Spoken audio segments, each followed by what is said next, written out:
Anthony F. Elmore, President and founder of the Proud Black Buddhist World Association.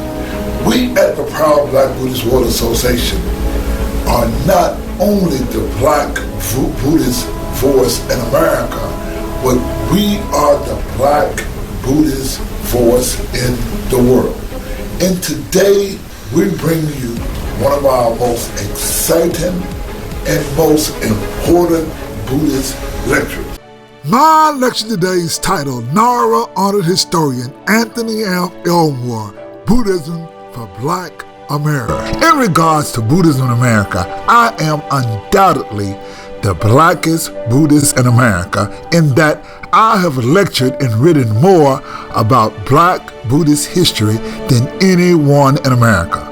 The first thing that some white people and a few black people will say is that Buddhism is for everybody and there should not be a Buddhism for Black America. The greatest tragedy that could have happened in Black America, USA, had many Black Americans adopted Buddhism as it is practiced in America today. Let me explain to you about the tragedy of Buddhism in America.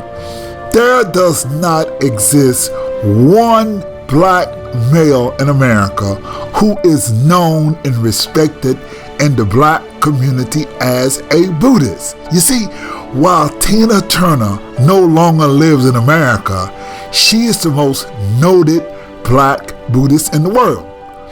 The Buddhist faith in America is yet to produce a Black Buddhist culture icon or a Black Buddhist cultural integration in America. There exists a culture of white supremacy, racism, Black-on-Black racism, and Asian racism, whereas Buddhism as it is practiced in America would never produce a Black Buddhist cultural integration in America. What is unknown and untold about Buddhism as it is practiced in America, Buddhism is historically rooted in racism, white supremacy, and Asian racism, whereas Buddhism's historical Black roots has been extricated from Buddhist history and practice in America and around the world. Unknown and untold about Buddhism is that Buddhist history is Black history and that our ancient ancestors practiced Buddhism. What is unknown and untold about Buddhism is that the concepts of God, Jesus, and how Buddhism is associated to Christianity has been extricated and untold via our Asian Buddhist teachers and white supremacy. The only perception that we Black people have about Buddhism is that Buddhism is about some Asian on a mountain meditating. If you research Blacks practicing Buddhism in America, you will find that Buddhism is led by Black Buddhist females who I find that do not have a clue about Black Buddhist history or who do not teach Black Buddhist history in relationship to Black history and Black Buddhist history and Christianity. When we Black Buddhists in America tell other Blacks that we are Buddhists, the first reaction you will get is that Buddhists do not believe in Jesus and God. In regards to Buddhism for Blacks in America teachings, we Buddhism for Black America have a historic Black relationship with both God and Jesus. In fact, we practice Buddhism from Black America, can go right to the Bible and find not only Buddhist teachings. In this lecture, we will prove that historically Christian teachings derive from Buddhist teachings. In the Anacalypsis, Godfrey Higgins writes about the Black Buddhist religion. And this is what he said, quote, "The time has now arrived when it becomes proper to enter upon the examination of the doctrines of the celebrated Buddha of India, which were the foundations of all the mysticisms of the Western nations, as well as those which have seen of Krishna, and from these two were supplied the superstitions which became engrafted into the religion of Jesus Christ. Unquote. See, this British historian writes that the foundations of all the mysticisms of Western nations come from the Black Buddha in India. See, what we know as the religion of Jesus Christ all comes from the religion of the Buddha. This idea that all the teachings of Christian religions comes from the teachings of the Black Buddha of India is verified via archaeology, anthropology, literary science, and genetic science. Today, we want you to stop the video, go get your notes, and confirm many of the things we say. Now, let us bring this concept into a 21st century paradigm. The most difficult reality about these Black Buddhist facts of history and science is that those who oppose the inclusion of the facts of Black science and history, the fact that you to think about the words archaeological, anthropological, literary science connects Buddha and Christ. Recently, scientists made an important archaeological discovery that puts the Buddha back as far as 650 BC, or before anyone had ever heard of a Jesus Christ. Certainly, the original Jesus Christ was a black man. However, archaeological evidence shows Jesus as a white man in the 2nd century AD. We're going to get to that. Now, let us discuss the one fact that white people, Asians, and religious experts try to keep away from the light of day. The one thing that everyone hides and keeps hidden is the Buddha, or Buddha's relationship in Africa. This is the point. If you keep the Buddha out of Africa, then you can hide the Buddha's relationship or the Black Buddhist connection to Christian history. See, let me speak from a matter of fact. White people, Black religious leaders, Asian Buddhist teachers all keep Buddha out of Africa, and none of them would teach or share the history and culture of Buddhism in Africa. This is the point when you can connect Buddha in Africa, is when you can connect Black Buddhist history with Christian history. Now, in regards to the Abrahamic religions, that is, Judaism, Christianity, and Islam, they do not deal with archaeology, anthropology, genetic science, literary science, nor linguistic science. Let us approach religion from the standpoint of history. Now, let us talk about the father of history, whose name was Herodotus. Now, why is Herodotus the father of history? You see, Herodotus is known as the father of history because he was the first historian to collect and systematically document events and create an account. He compiled these accounts into his single major work known as, quote, the Histories. Now, Herodotus lived about 484 BC to 425 BC. This means that Herodotus lived over 200 years after the death of the Buddha. Imagine the age of the United States of America, and then something coming up over 200 years after the age of America. Things, a lot can change. Now, this white historian wrote down the Black Buddhist history. Let us delve into Black Buddhist history and its relationship to Africa. Now let me explain why white people do not tell black people about Black Buddhist history in Africa. It is only in the Black Buddhist history that connects black people to the two Ethiopias. Now, let us be clear. White races, Asian races, and black Christian historians are not going to connect or reveal black people to the two Ethiopians. Buddhist history is black history.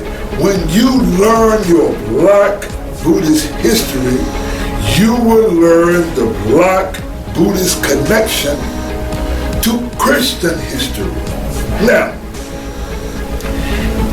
let's kind of get into a little history, and I want you to Google some words. Now, the first word I want you to Google, I want you to Google a river. Now, this river is called the Saraswati River. Now, this river dried up about 4,000 years ago. From this river emerged a black people and a culture twice as large as Egypt and Mesopotamia combined. These black people along the Saraswati River built a city so complex that the world had to wait 2,000 more years to the rise of the Roman civilization for sanitation and town planning to reach a comparable level. You see, what white people often teach is that black people grew up uneducated, uncivilized, and they didn't become civilized until white people came on the scene. But when you study the Saraswati River culture, you will learn that Africans or black people had a civilization with running bathroom, running water, toilets, a sewer system, dynamic urban planning, 2,000 years before white people even had such things. This civilization of the Saraswati River is also known as the Harappan culture. Now, these are two names for the civilization. It's called the Indus Valley and is commonly known as the Harappan civilization. This is what white races try hard to prove. White races attempt to use history to support white superiority and the inferiority of black people. When you have evidence of blacks who were scientific, cultural, and far advanced in science thousands of years before whites, there is silence. Now, why is the Saraswati River and the Harappan culture important? This is important because we find that this black, advanced, sophisticated nation in India, whereas these same black people would later come to create another civilization called the Magadha Empire. This empire was built from the people and the culture of the Harappan Empire. Now, we know the name of the founder of the Magadha Empire. His name was Sisu Naga. From Sisu Naga, we come to know a black Naga king who was a contemporary of the Buddha. His name was Bimbisara. We can empirically and absolute logically prove that there were no people known as white people in India at this point of history. Now, let us move over 200 years after the death of the Buddha, and we come into written evidence of the white historian Herodotus. Herodotus wrote about both India and Africa. Now, the Greeks called black people Ethiopians or burnt skin. Now, Plato, Alexander the Great, Diogenes, Laterus, Strabo, Philos, Judaeus, Titus, Flavius, Clemens, and all white historians confirm about the Buddhists and Buddhism coming to Greece, Rome, Ethiopia, Axum, Egypt, Persia, Babylonian, Arabia, Jerusalem, and almost all of the world. You see, there are two literary statements we want to quote from Herodotus. And quote, upon his return to Greece, they gathered around and asked, tell us about the great land of blacks called Ethiopia. And Herodotus said, quote, there are two great Ethiopian nations. One is Essene, India, and the other is Egypt. That's from Dorius, Greek historian, 100 BC. Herodotus writes about India, quote, all the tribes I mentioned, their skin are much the same color, much like the Ethiopians. Now this is from the history Herodotus. Now, this is what British historian Sir Godfrey Higgins writes about Herodotus and Buddhists.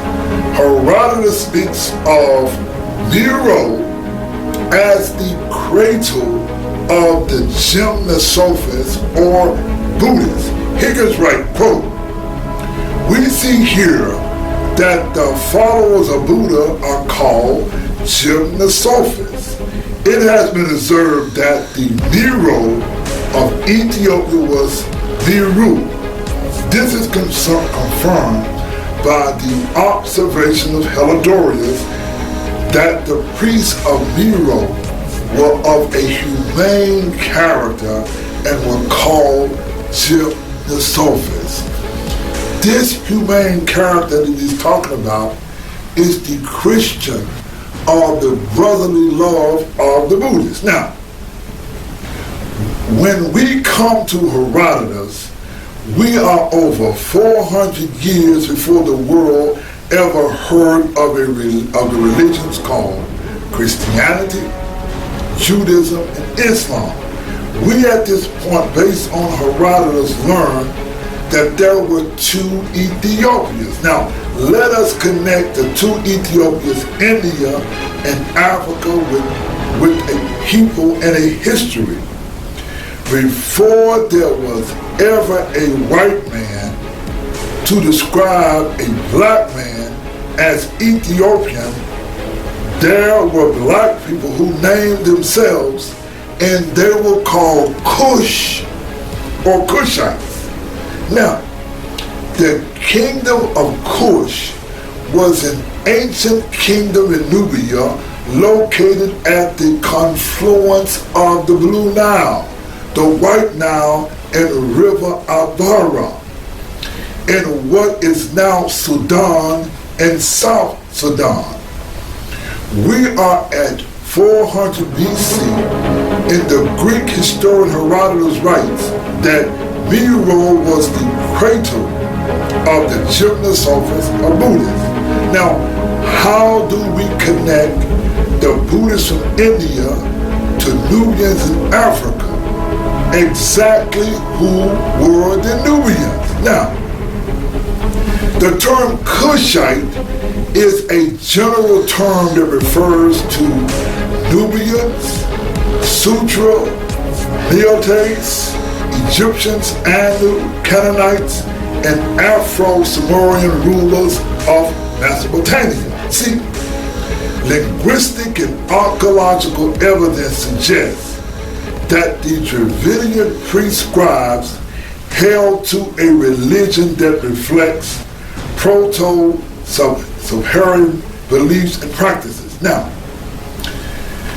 let's go back to the Greeks. Now, there was an Afro-Greek writer named Homer who alluded to the diversity and unity of the Kushite empires when he wrote, quote, "A race divided when the sloping rays, the rising and setting of the sun rays, before Homer's time in the 8th century BC, there was a time when a vast dominion that stretched from West Africa to India, and it was dominated by rulers and priests who were ethnically Kushite." Now, this is what you must understand about the Buddhist religion. Early Buddhist practitioners, the Buddhists were Kushites. They are different names for the same people in India. They are known as Dravidian. Now, the Dravidian and the Nubian are the same people. All these people were Afro-Asian and they spoke the same language. Let me give you a point in history. The Kushites ruled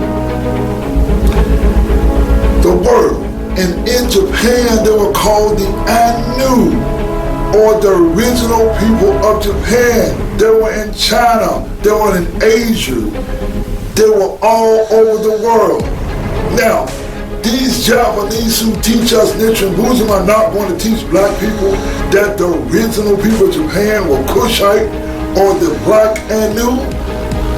The one thing that whites, Asians, and blacks who are trained by white people make sure that black people do not learn is about the Buddhist religion, is the fact that Buddhism from India and the Nubians or Kushites in Africa are one and the same people who spoke the same language. When Herodotus visited Nubia, or the capital of Kush, he wrote that Biro was the cradle of the Gymnosophists or the Buddhists. Now, the foundation of what later became the Christian Bible came from the Buddhists as revealed by Godfrey Higgins in his 1836 book, The Anacalypsis. Before there was ever the thought of a Christian Bible, our ancestors, the Black Buddhists, wrote the book of Genesis. What Christians have and the Bible is apocryphal writings.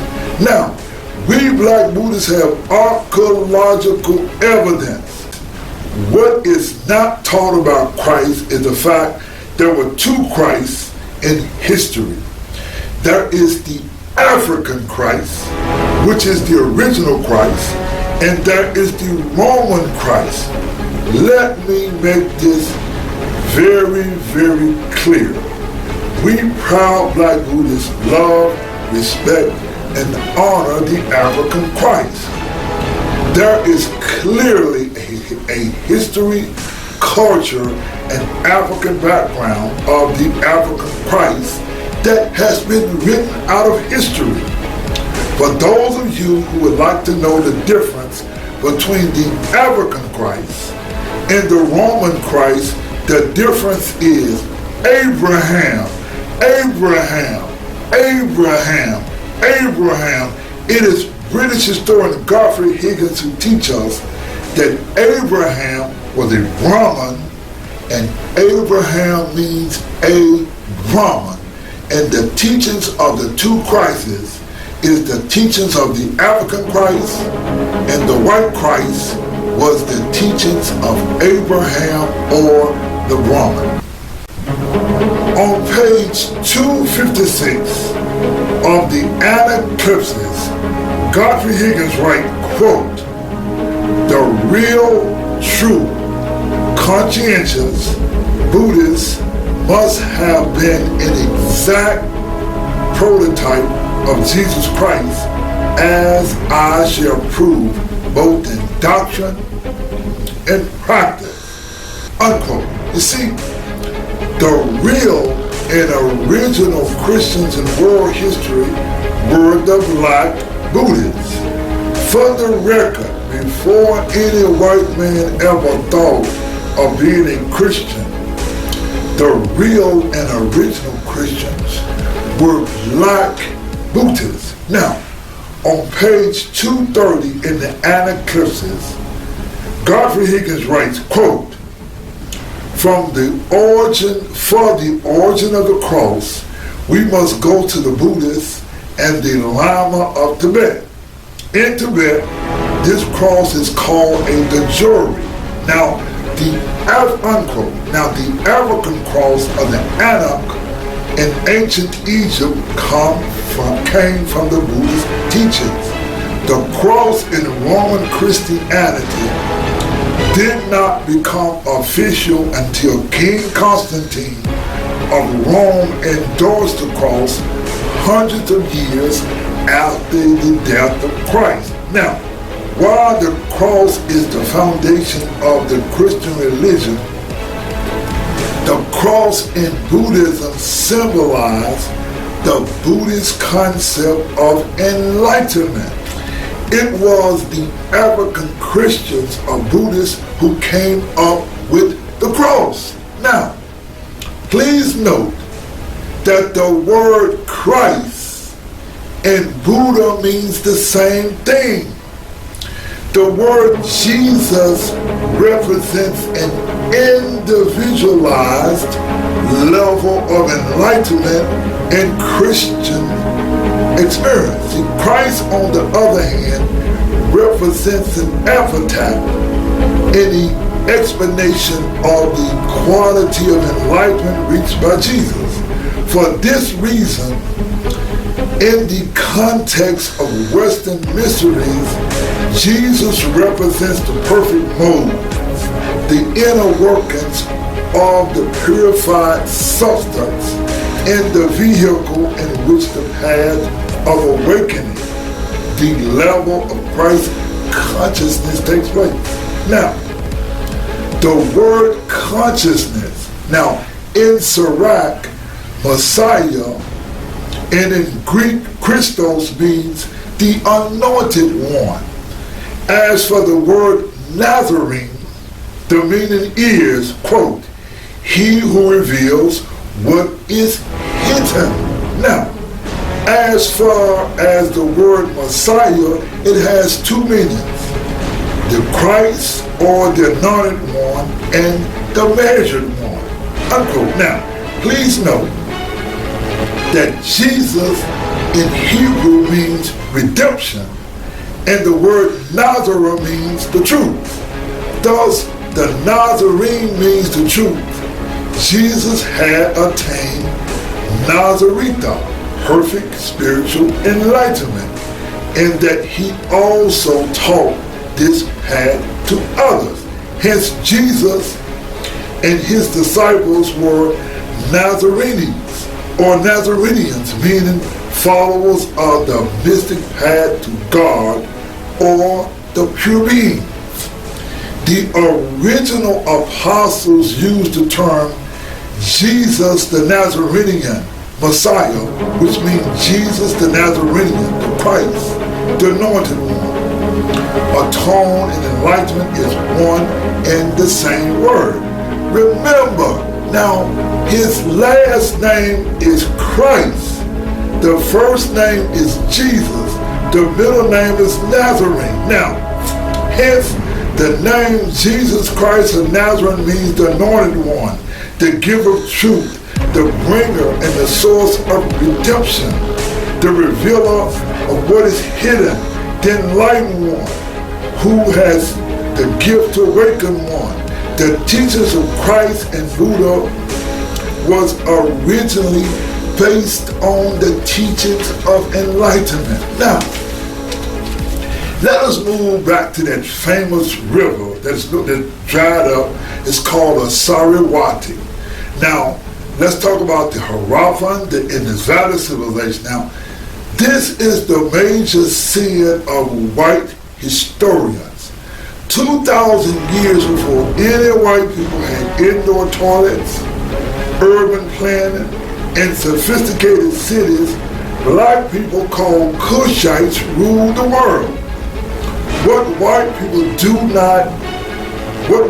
do is disregard archaeological and evidence, and what you see in the movies about black people is that they project black people as natives, like in the Tarzan, and the understanding that we have of black people is people without an education, a civilization, and written history. Now, in regards to black people, if you want to understand the black Buddhist connection to Christian history, then you must get an understanding of the Brahman teachings in India. See, originally, Brahmins were black people in India who opposed or who had distorted views of Buddhist teachings. The Brahmins hated Buddhists so much that when they got into power in India, they destroyed Buddhism and they brought in foreigners in India to destroy the Buddhists.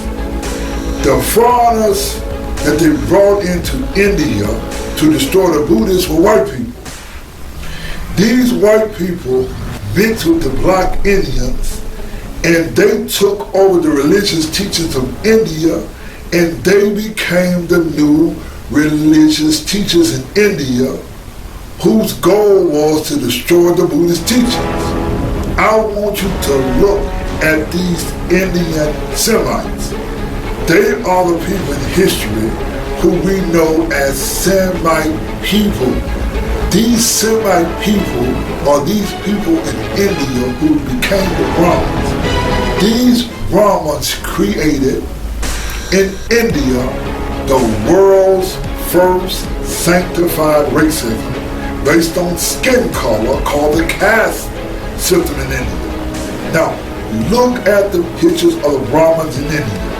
These Brahmins would later create a religious paradigm that would not only infect India, the Brahmins rewrote world history and created what we have in today, the false Brahman teachings.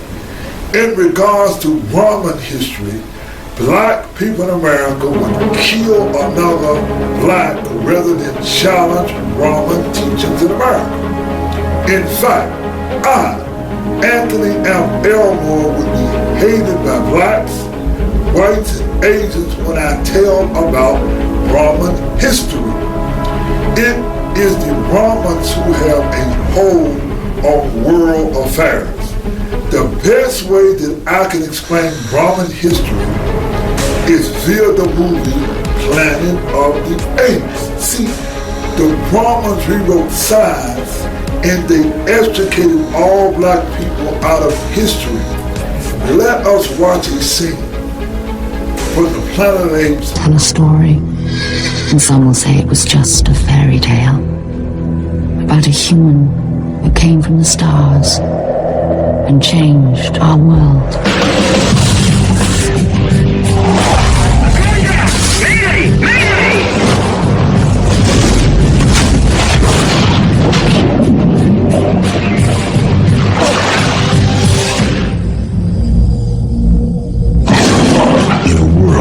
Freedom is history. Where am I?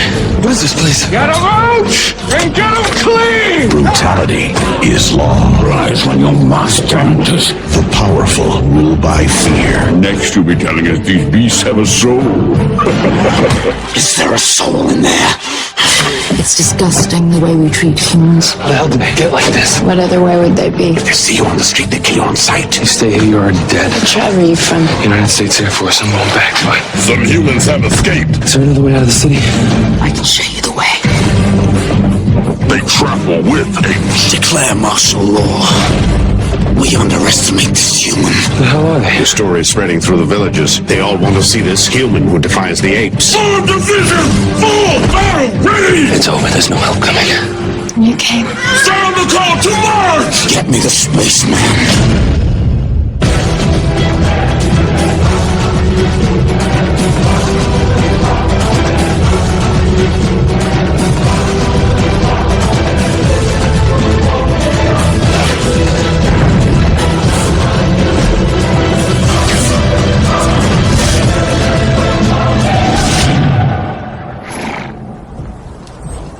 Kill them all. Most people have no idea that they study and practice Brahman teachings because most black people made a Brahman their father. See, we learn about the Brahman father from the British historian Godfrey Higgins, who names and explains the word a Brahman, who later became known in history as Abraham, who later became the father of Judaism, Christianity, and Islam. Now, in order to get a clear understanding about the Brahman teachings promote a history without science and facts. See, Brahman's teachings are the epitome of apocryphal teachings. Please understand that the goal of Brahman teachings was to destroy and rewrite Black Buddhist history, and they did a good job. See, the Brahmins are the masters of rewriting history and changing historical dates. There are two names in history the Brahmins rewrote and changed the story. Now, in ancient literature, the word Hindu is nowhere to be found. There is no such thing in white ancient writings as Hindu. The other word you must understand is Judaism. See, the Brahmins created non-Buddhist religions of Hinduism and Judaism. This is what most people do not understand. White Hinduism and Judaism is the same religion. They use Hinduism and Judaism to destroy the Black Buddhist religion. This is what you must understand. Now, the way the Brahmins rewrote history and wrote Black people out of history was through false writings called the Vedas. Now, in the Anacalypsis, Volume 1, 396 reads, quote, "The Arabian historians contend that Brahma and Abraham, their ancestor, are the same person. The Persians generally call Abraham Zarathustra. Cyrus considered the religion of the Jews the same of his own. The Hindus must have come from Abraham or the Israelites from Rome." Now, the word Abraham is derived from the Sanskrit word Brahma. The root of Brahma is Bra, which means to grow or multiply in number. In addition, Lord Brahma, the creator God of Hinduism, is said to be the father of all men and exalted of all gods, for it is from him that all beings were generated. Thus again, we come to the meaning exalted father. This is a clear pointer that Abraham is none other than the heavenly father Brahma. The Temple of Mecca was founded by a colony of Brahmins from India. It was a sacred place before the time of Muhammad, and they were permitted to take pilgrimage to it from several centuries after his time. Its great celebrity as a sacred place long before the time of the prophet cannot be doubted. In fact, the teachings of Abraham come from Brahman. There is no archaeological, anthropological, genetic science, literary science, or linguistic science to even prove the existence of Abraham. The story of Abraham comes from the story of the Hindu Vedas. So when you see Abraham and you see Noah and you see Moses, all of these teachings come from the Hindu Vedas, and they are false teachings without any science. Let us look at the Black Buddhist and ancient history in Africa. Please Google the word Hyksos. Now, please, we explained that the Kushites ruled the world. In ancient India, they were known as Proto-Dravidians. Now, the Hyksos were black people from India who conquered Egypt. Although they were from Asia, they were Kushites. They were known also as the Shepherd Kings. What you have is different names for the same people known as Kushites. See, for thousands of years, the Kushites in Africa interacted with their Asian brothers. Let us go back to the time of the son of a Kushite king, Shakyamuni or Siddhartha Buddha. The Buddhists were shepherd kings. Now, this is what British historian Godfrey Higgins writes on the matter. Quote, I suppose the shepherd kings who conquered Egypt were the Rajputs or Buddhists of the country of Raja Bedouins or Rajasthan. The Israelites, as well as the royal shepherds, were both, in fact, Arab tribes also from Arabia on the Indus. From Raja and Punt or Buddha came the name the country of the Rajputs or royal Buddhists. From Punt was the name Buddha. The inhabitants of that country were Pali or shepherds. From Punt was the name Buddha.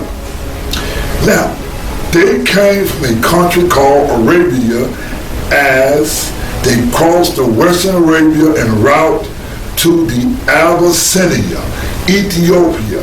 When forced forwards by succeeding tribes, they left behind them to the peninsula the name of the Arabia which it still possesses. Unquote. Now, do not take my word for it. If you look at Ethiopians in Africa today, you will see that they look just like the Southern Indians. All you have to do is look at the Ethiopians of the Hyksos and know that these people were Buddhists. They were called Naga, and you see the Egyptians with the snake. Please note, the cobra is indigenous of India, but you see the cobra in Africa. Shakyamuni Buddha was called the Lion of the Shakyas. And when you look at the Buddhist temples in Asia, you see the lion. The lion comes from Africa, not Asia. Look at Roman history of the Bible. We find absolutely no archaeological, anthropological, literary science, genetic science of the Bible history, but we find archaeological, anthropological, literary science, genetic science of the Black Buddhist connection to Christian history. This is what British historian Godfrey Higgins writes about Nubia or the Nubians. He says, Mr. Franklin says, quote, another striking instance is recorded by the very intelligent traveler Wilson regarding a representation of the fall of our first parents, sculptured in the magnificent temple of Istanbul in Nubia. He says that a very exact representation of Adam and Eve in the Garden of Eden is to be seen in that cave, and that the serpent climbing the tree is especially delineated, and the whole subject of tempting of our first parents most accurately exhibited. How is the fact of the mystos of the second book of Genesis being found in Nubia, probably 1,000 miles above Hyksos, to the ancients to be accounted for, except that it came from Upper Egypt with the first Buddhist or gymnosophist, unquote. You see, there is a total different interpretation of the Buddhist interpretation of the book of Genesis, and that the way it is interpreted in Buddhism. Now, we have archaeological, anthropological, literary science, genetic science, that not only that Buddhists came from India to Africa, we connect Black Buddhists to Christian history. Before there was ever any white person who called themselves Christians, Black Buddhists were not only Christian, white people were worshiping the black god and his mother. Let us look at what British historian Sir Godfrey Higgins writes about this matter. Quote, in book 152, the same work De Abstinia Porphyry informs us that in very old times, the sacrificing of, indeed, the use of flesh of animals was not practiced either by the Athenians or the Syrians. The Syrians, that is, the natives of the ancient city of Ona, and the Palestinians, the Ionians, of whom I shall speak presently. Advancing still eastwards, we find Porphyry giving an account of the Magi from Ebullus, who wrote that their history, in which he states that the first and the most learned class of the Magi neither eat nor slay anything animated, but adhere to the ancient abstinence from animals. After this, he goes to the gymnosophists called Samidians, and the Brahmins of India, whom he gives an account, and from which it appears that they have very, very little from what they were in his time.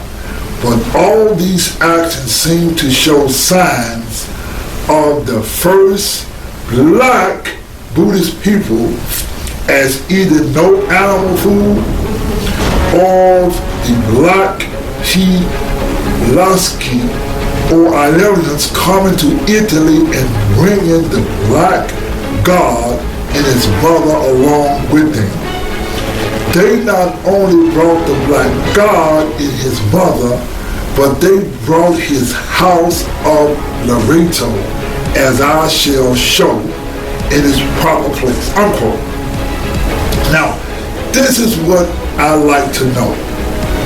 If there is any honest people who I can speak with, the first black Buddhists were not only vegetarians.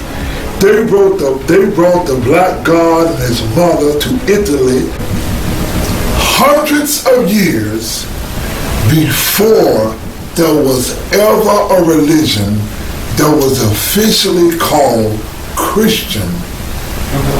White people and people over the world practice the religion of the black god and his mother. You see pictures all over the world of the black god and his mother. It was only in 325 AD at the Council of Nicaea that King Constantine made the religion official. Now what he did was he added the god of England or Britain called Hyksos to the name, and then they added the name from the Krishnas. See, the Krishnas was another set of Buddhists, and they officially called the religion of the new god Hyksos Krishna. However, the religion of the black god and his mother was all over Europe. At this time, we had the Kushan Empire, but the Kushan, or the Kush Empire rather, had changed its name to Abyssinia because it changed to become Christian. Now, what I want you to understand, that in the Bible, how we know about the Buddhists is the word Samaritan. See, in the Bible, that was the Good Samaritans. In the story of Christ, British historian Godfrey Higgins spells Seminian, or he writes the Samaritans were the gymnosophist of Buddhists. Now, the word Samaritan means Buddha or Buddhist people. The Buddhists or passive people brought their religion or Christ or Buddha into Italy. When you see the Catholic Church, the Black Madonna you are looking at is the Buddha and his mother Maya. Higgins also writes, quote, "We see here that the followers of Buddha are called gymnosophists. It is observed that Miro of Ethiopia was Miru. This is confirmed by an observation of Helidorius that priests of Miro were of a humane character and were called gymnosophists." This is what white people do not tell black people. For hundreds of years, white people in Europe practiced the religion of the Buddha all over Europe. White people practice Buddhism, and you will see whites honoring the black baby child, Buddha, and his mother. I beg my viewers to stop and think for a moment. How is it that we find all over Europe the image of a black god and his mother? Just Google the Black Madonna and try to find out why we have the Black Madonna. When you research such things, like the Da Vinci Code idea is conjured that it is somehow connected to forbidden secrets of Mary Magdalene.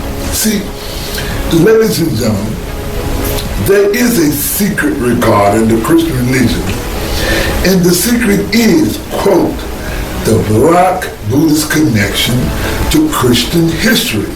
These secrets have been unraveled hundreds of years ago by British historian Sir Godfrey Higgins. Again, I repeat what he writes, quote, "But all these accounts seem to show signs of the first Black Buddhist people as either no animal food or the Black Pagasi or Armenians as come to Italy and bring the black god and his mother along with them. And they not only brought the black god and his mother, they brought his house of Loreto." What you will find is that these stories were engrafted from the Buddhist religion. You do not have to take my word for it. The Christian story, Sermon on the Mount, and the Buddhist story, Temptation of Mara, is the same story. Mara is called the devil. The story of the prodigal son comes right out of the Lotus Sutra. This and Christianity are the same stories. Now, the way to bring everything to perspective to understand how white people wrote black people out of the story, when you bring black people to the story, you can connect the dots. See, Buddhists, Christians, and black people in early religious history are one and the same people. The way whites changed the story was to extricate black people out of both Christian and Buddhist history. Please note, Buddhism and early Christianity is one and the same religion. Let's see how we can make the story clear. In ancient world history, whites wrote out the fact that most of the world practiced the Buddhist religion. It was not called Buddhism, nor was it called Christianity. Let me put this in a way to show you, in a way that you understand. And in the Christian Bible, there's the story of the priest, the Levite, and the Good Samaritan.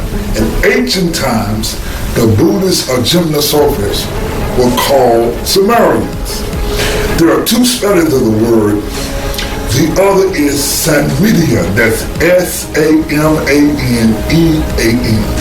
If you Google the word, you will find also the word gymnosophist, which means Buddhist. See, gym means naked, sophist means philosophers.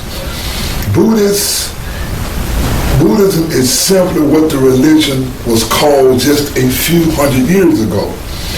It would be very, very hard for anyone to believe Anthony Elmore. However, the concrete proof, the smoking gun, is that the original Christ of black Buddhists from India are those black Madonnas all over Europe. There is no way anyone can explain how white people all over Europe came to recognize and worship the black god and his mother. Please understand what Roman King Constantine in 325 AD at the Council of Nicaea made official in Rome was the Christian religion.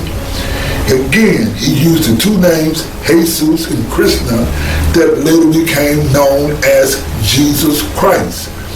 If you Google December the 25th, it is the birthday of the Buddha, it is the birthday of Krishna. All of this ties in. Now, it is very difficult and almost impossible to understand the parallel course of the two religions happening in our world at the same time. You see, there was the Brahmins and the Buddhists. There were two competing religions. Originally, the Brahmins were black people in India, but they killed the Buddhists and they brought in the whites to subdue black Buddhists. The children of the whites who mixed with the blacks ruled northern India, and they set up not only the world's first sanctified religion called the caste system. These light-skinned rulers known as Brahmins came up with a new religion. It was called Hindu. They and their religion rewrote history and created myths that later became known in the world as history and facts.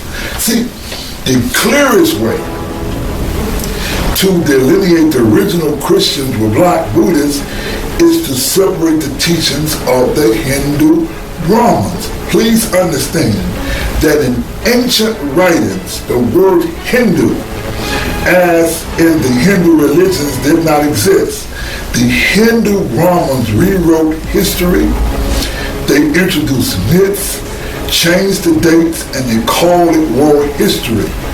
There exists no archaeological evidence of Abraham, nor Moses, or the Exodus. All of these stories come from the Hindu Brahmins, who rewrote history, changed dates, and appropriated black Buddhist history. The two most noted written books by the Brahmins were the Vedas and the Torah.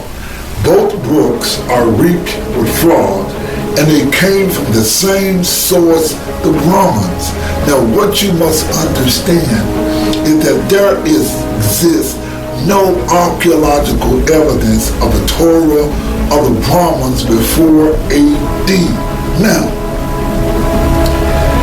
we at the Proud Black Buddhist World Association can explain why there is a black baby, or black God baby with his mother, because the black God baby and his mother were originally black Buddhists.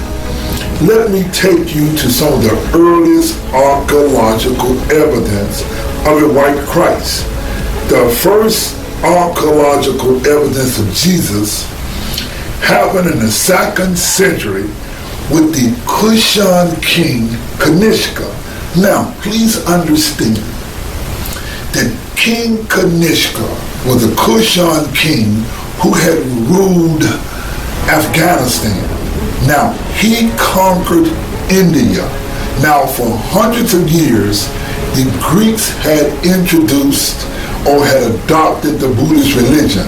Now, when he conquered India, he changed the Buddha from black to white, and he created the beginnings of the Christian religion, and that in the 2nd century AD, he created what is called the Gandhara images. And when you look at these images, for example, you see one of the mother of the baby being bathed, or you see the 12 disciples. You see Buddha had 12 disciples, Jesus had 12 disciples.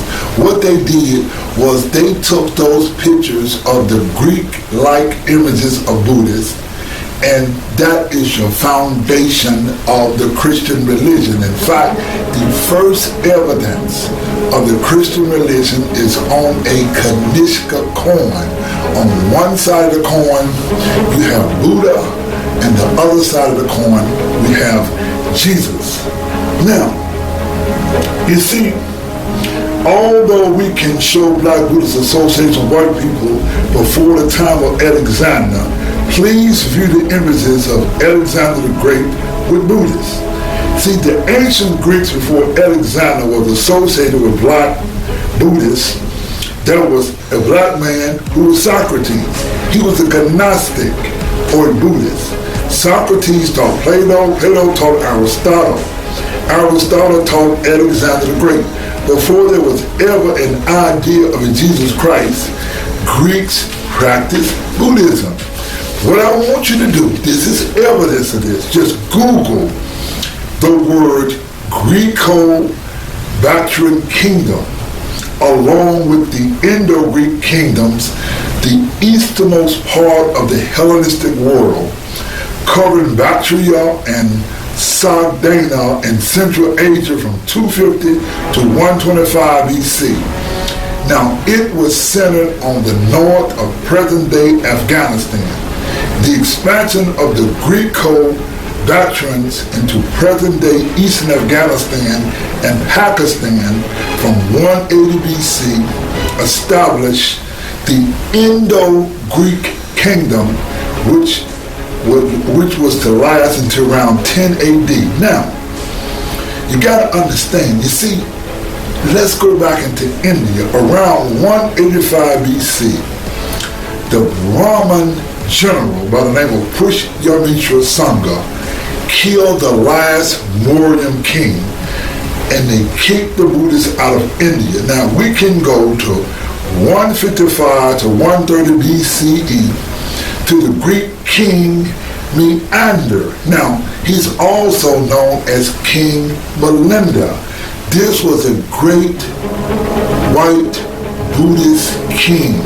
They got the stories of the answers of King Melinda and Buddhist history. You see, the Roman Empire was built from the Black Empire of the Etruscans, who were Buddhists. This is what white people do not tell black people. It was the black Buddhists who called who was called by the Christians who Nero fed to the lion in Rome.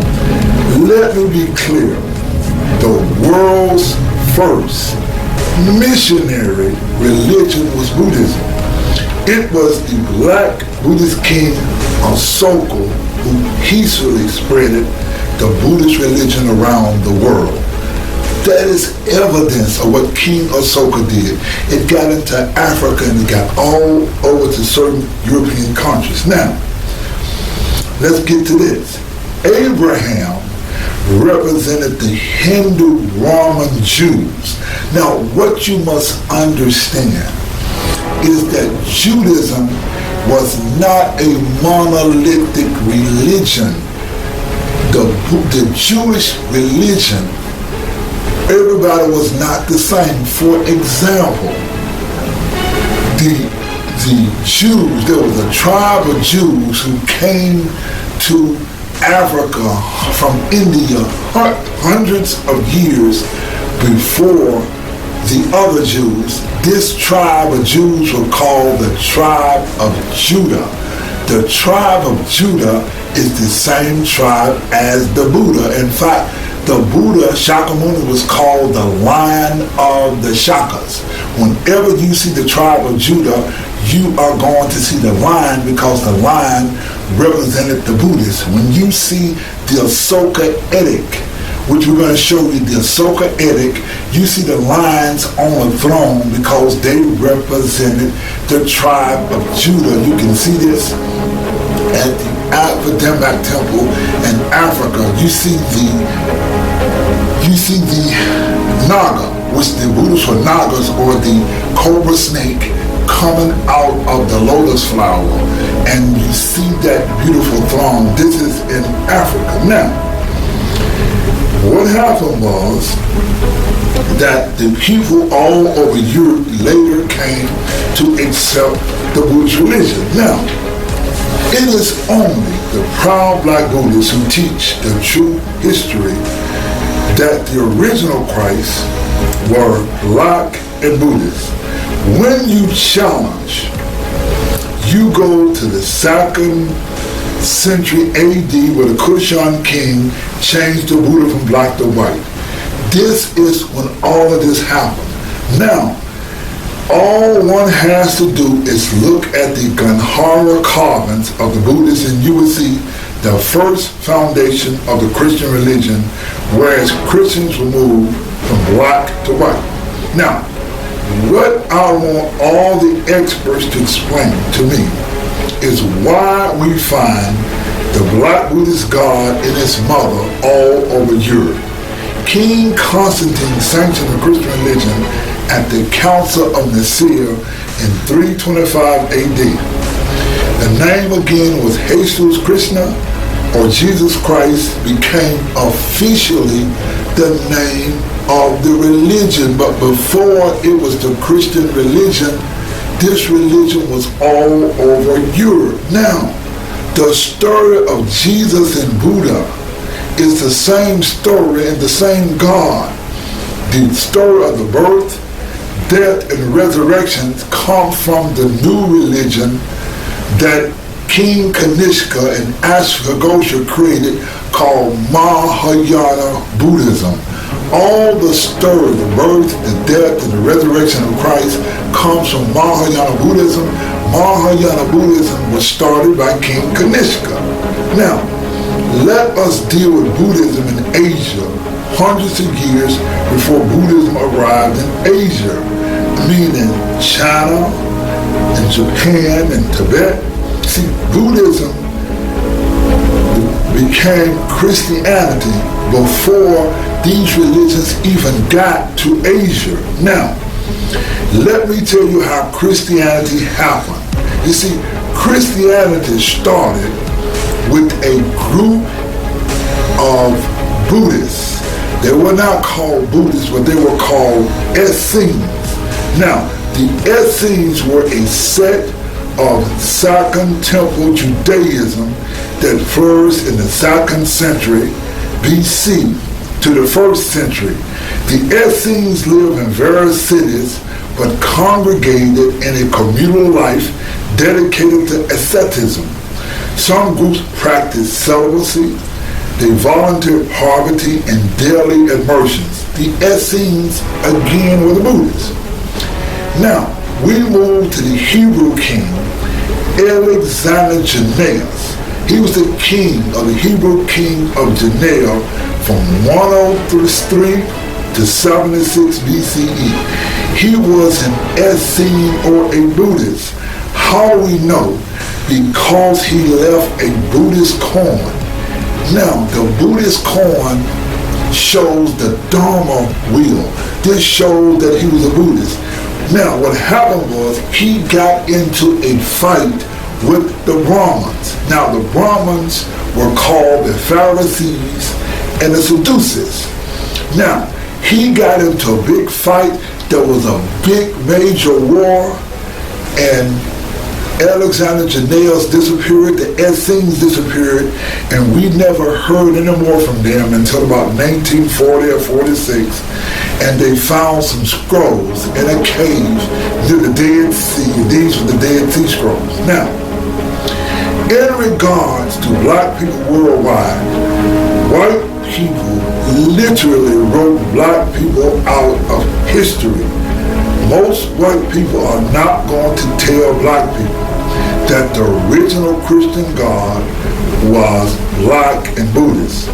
Just ask white people and any scholarly Negro why you find the black God and his mother in European nations revered to this day. Now, let's bring this lecture to a close.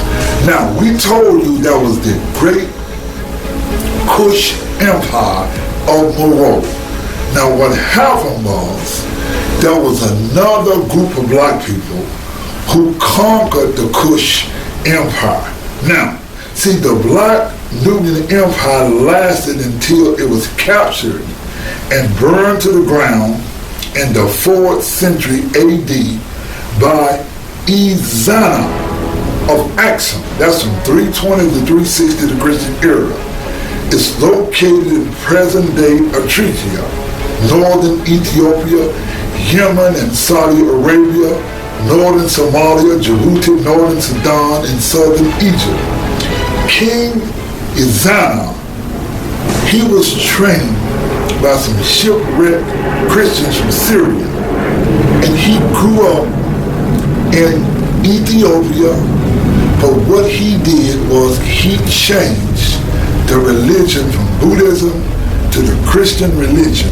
This is how it happened in Ethiopia. What we know today as Christianity is simply Greek-style Buddhism.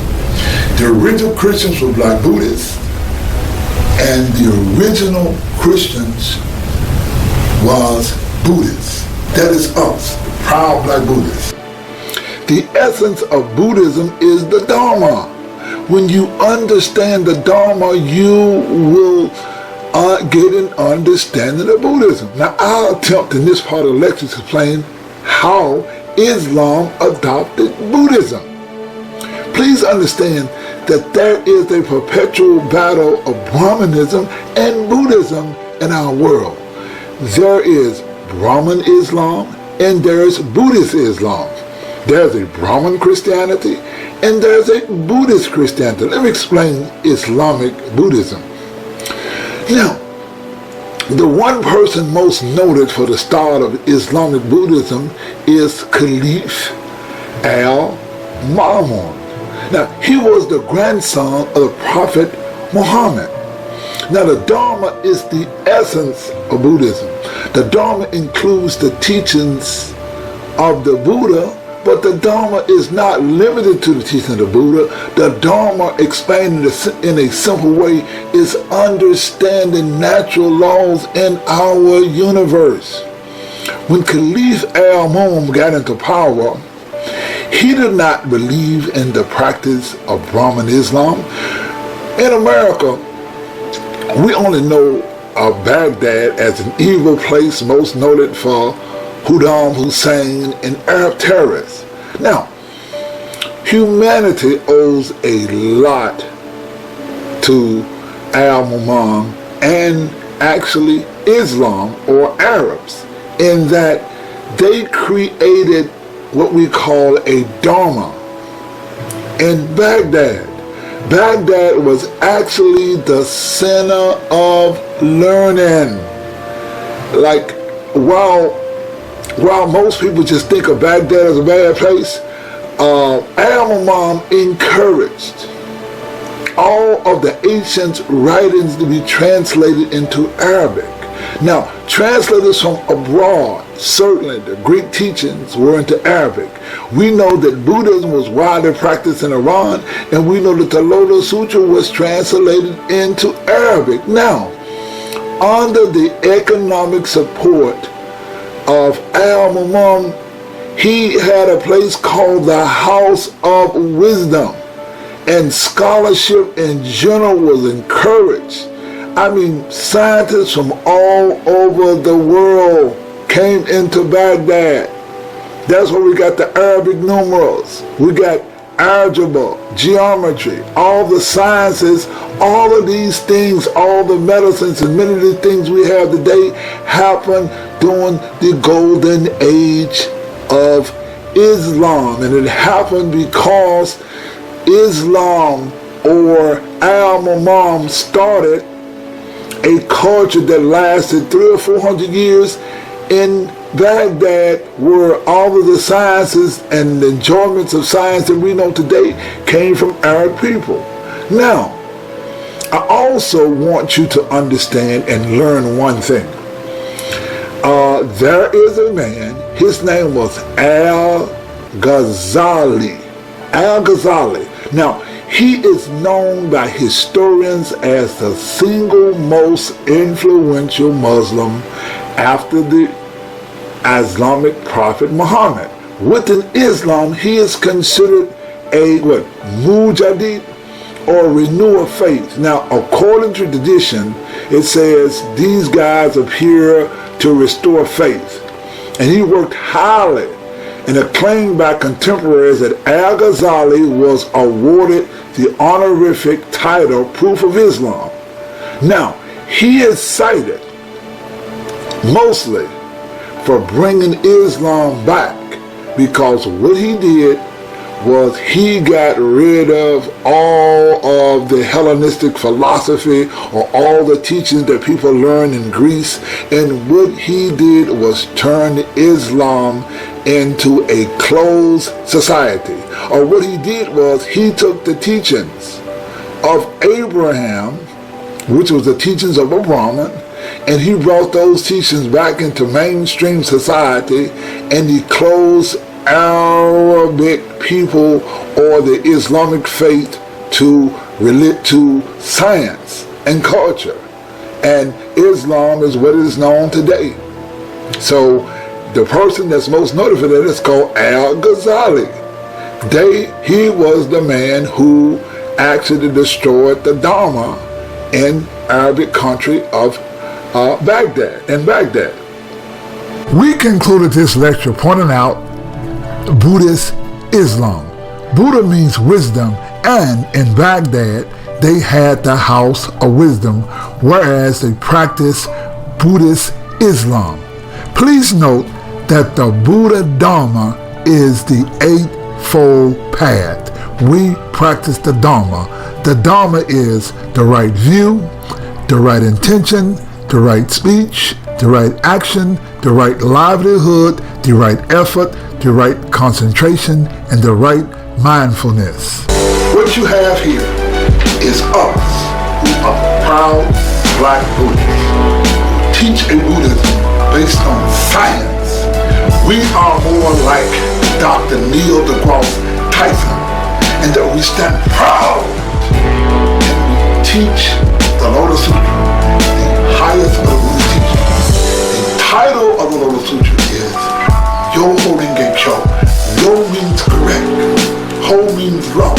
Renge is the symbol of the lotus flower, which means the law of cause and effect, and the word Kyo means teaching. So the Buddha teaches all the teachings of the universe, and the word Namo means to awaken. So we teach Buddhism awaken to the correct law of cause and effect. Anyway, I am Anthony Elmore, President and founder of Proud Black Buddhist World Association, bringing you another Black Buddhist lecture.